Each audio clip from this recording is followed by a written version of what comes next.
Robles-Gordon. I'm definitely an artist, a mixed media artist. I've been creating collages, drawing, photography since about 8 or 10. I'm currently working on my Master's in Fine Arts at Howard University. It's kicking me right down to the line. It's hard to be an artist because you're going against what society tells you. You're going against the grain. You know, not wanting to be a lawyer, a doctor, a social worker. And all those are truly essential, and I think that if that's what your spirit tells you to do, then you need to do it. But if it doesn't, then you have to find that other way to make what your spirit is telling you to do, to make that manifest. I remember wanting to be a performer. I wanted to sing because I used to be able to sing very well until I went to training, and she was like, you have to start off with being a soprano, a voice in soprano. And I'm like, wait a minute, I want to be like Whitney Houston. I don't want to be, singing opera, because I was definitely a high soprano voice. So anyway, I pushed that aside. I kind of dip and dab in different areas. Like I was saying earlier, I do watercolors, my oil pastel, sometimes I even draw with crayons, and photography. And I usually bring them back into my collages to strengthen my collages, or to kind of give it depth and dimension. There's something about the collage and the fact of bringing all these different elements into one form, one composition, that really, to me, signifies what we're living. Even in, I think, 5th or 6th grade, I remember creating my first collage. It was a Christmas collage, and Miss Rebold told me it was really, good. And I don't think that one medium really represents how we, the society that we live in. There's no one medium, if you ask me. We don't just do one thing throughout our life. We don't just believe in one concept throughout our lives. We are constantly changing entities, whether that be on a metaphysical level, a spiritual, or a cellular level.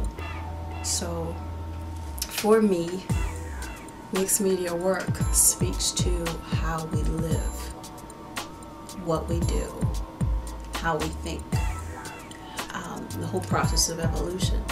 Overall, one of the main subject matters of my artwork is about womanhood and being a woman, nature, and the connection between being a woman and our environments around us, and also in terms of the patriarchal system.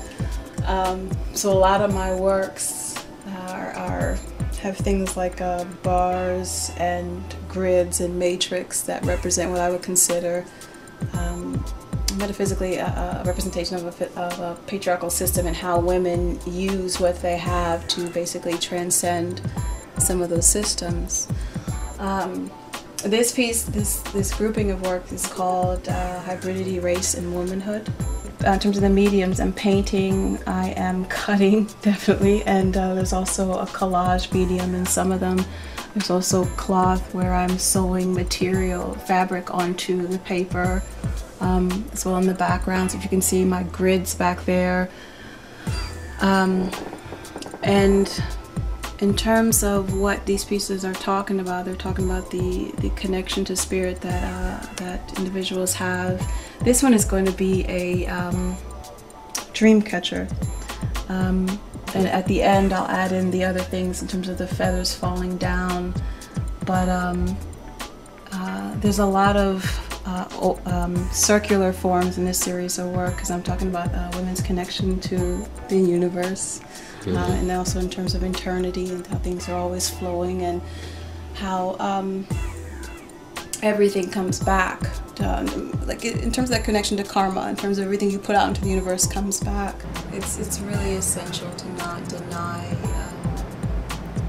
part of who you are. And if you see it in the early stages of your life, what that means is you've got more time for that period of mastery, for the whole growth, the discovery, the exploration.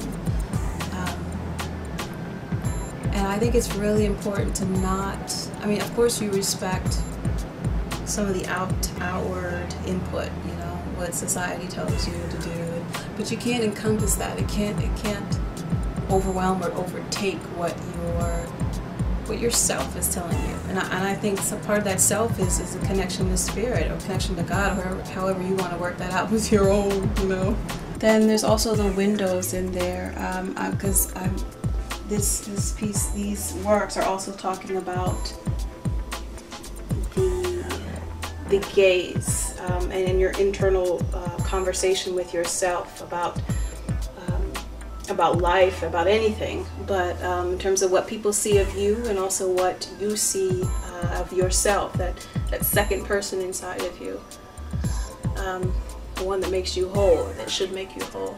So what's the most what's your motivation for being an artist? You know, a lot of people pick up the pencil because I know I picked up the pencil young, but I was one of the very few who keep picking it up. You know, a lot of people, they, you know, discover, you know, boys or girls right. and start and dating, they discover alcohol and drugs, and they just, you know, they just go away. So it's like, what's your motivation? What kept you dedicated to the arts? Well, I think early on, I used to journal. My art became journaling to me. My art became a way of soothing my needs or thinking